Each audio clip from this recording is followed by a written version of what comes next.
자, 이번 이야기는 이제 학원 활용법인데, 네, 지금 진우 같은 경우에는 학원을 어느 정도 비율로 다녔는지, 국어는 일주일에 몇 번 정도? 국어는 3년 내내 주 1회 왔어요. 주일에 몇 시간 정도? 3시간씩. 3시간.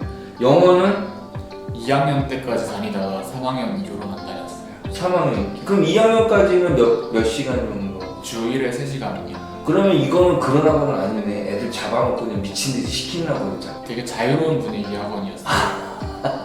그래도 저는 영어는 솔직히 좀 자신이 있었어요. 그래서 좀 그렇게 빡세지 않더라도 유지만 할 수 있으면 될 것 같아서 2학년 때까지는 일단 대비를 했고 3학년 때부터 안 다녀도 그렇지. 이거는 좀 혜택을 받아요. 그렇죠. 그럼 수학은 주 3회 2시간씩. 2시간씩.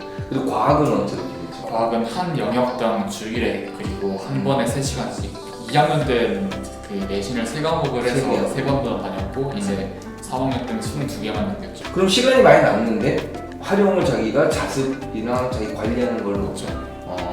그러면 이제 학원을 많이 다녀서 자기를 보충을 하는 개념으로 가는 것과 지금처럼 자기가 그 내용을 섭취를 하고 다시 한번 돌아볼 수 있는 시간을 많이 갖겠다는 그런 제도죠. 자습 시간을 최대한 많이 갖는 게 고등학교 생활에서 핵심적이죠. 학원은 많이 다니게 된다면 일단 귀에 들어오는 건 많이 있겠지만 결과적으로 남는 게 없게 돼요. 차라리 소수의 학원만 남기고 그 학원의 수업만 제대로 듣고 복습한다면 그게 막 과목당 2-3개씩 다니는 것보다 훨씬 더 성과가 좋다고 생각해요. 그렇다면 이 학원들은 그럼 문제풀이만 하는 학원들은 좀 배제가 되는 상황이라고 봐야 되겠네. 자신의 실력이 정말 어느 정도 이상 좀 자신이 있지 않는다면 문제풀이만 시키는 건 좀 지양해야겠죠. 그렇죠. 그래야 내용을 섭취하면서 문제 풀 수 있는 도움을 받을 수 있는 그런 제도가 된다. 여기서 이제 구체적으로 좀 들어가 봅시다. 그러면 국어가 사실 이제 전제를 깝시다. 진우가 국어를 못하는 편은 아니에요.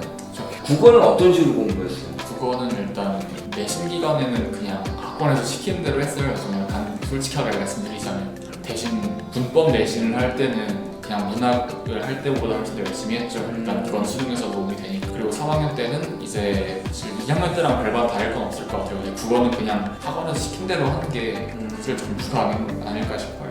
그러면 학교 근처에 있는 학원들이 있고 큰 대형 학원들이 있잖아요. 그런 것들에 대한 어떤 자기만의 생각이 있는지. 일단 내신 대비를 할 때는 일단 동네 주위에 있는 학원을 다니는 걸 추천을 해요. 일단 동네 주변이라는 거는 그 학교 스타일을 잘 알고 있다고 좀 가정할 수 있거든요. 그래서 좀 학교 스타일에 맞게 관리해 주는 걸 좀 잘하지 않을까 싶고. 그럼 그런 학원들은 평상시에는 어떤 내신 기간이 아닐 때는 동네 학원은 다닐 이유가 없다고 생각을 해요. 다녀도 금방 배워도 바로 잊어버린 내용밖에 가르치거든요. 그냥 학교 수업이랑 비슷한 다를 바 없었어요. 그러면 평상시에는 큰 대형 학원에 갔다가 그다음 내신 기간에는 조그만 학원을 가는 이런 건지 아니면 평상시에서 그냥 자기가 혼자 공부를 하다가 내신 기간에 그 자료를 받고 거기에 대한 특화된 내용들을 받기 위해서 학원을 다니는 건지. 3학년 이전에는 일단 국어는 평소에는 혼자 하는 경우가 제일 많았죠. 근데 내신 기간에만 자료 받고 수업 받고 내용 확인받고 그런 용도로만 하죠. 그러면 내신 기간에 해당되는 그 기간은 어느 정도? 내신은 대략 한 달 정도 잡았죠. 한 달? 그럼 한 달 정도 잡고 그렇게 해서 평상시에는 자기가 그 내용 공부를 하고 그럼 내용을 습득하려면 그 습득할 수 있는 베이스는 만들어 놔야 된다는 얘기인데. 베이스는 좀 갖춰져 있었다고 생각을 해요. 그건 언제 갖춰진 거야? 좀 황당한 얘기일 수도 있는데 그냥 어렸을 때 많이 읽었던 책들 때문에 그게 제 독해력 향상에 가장 도움이 많이 되지 않았나 싶어요. 그건 근데 황당한 얘기가 아니고 이게 그냥 근본적인 얘기 같아 나는. 그게 있지 않으면 쉽지 않으니까. 그러면 이제 독해는 어쩔 수 없다 치더라도 그런 문법에 대한 것은 기본적인 소양들이 내신 기간에 갖춰지는 거지. 그 내신 기간 전엔 저도 뭐 하나도 몰랐거든요. 근데 일반적으로 내신 학습하는 건 내신 끝나고 다 잊어버리는데 문법은 그렇지 않는 게 되게 중요해요. 그 3학년 때 따로 문법을 안 해도 되거든요. 내신 기간에 집중해서 하면서 문법 같은 거는 좀 학습을 해놓고 그걸 수능까지 연장을 시켜나가는 방법이 상당히 좋은 방법인 것 같아요. 내신 문법은 수능까지 가요. 그렇지. 그러면 수능형하고 내신형이 좀 차이점이 있다는 얘기고 그럼 수능에 대한 좀 노하우가 있는 건지.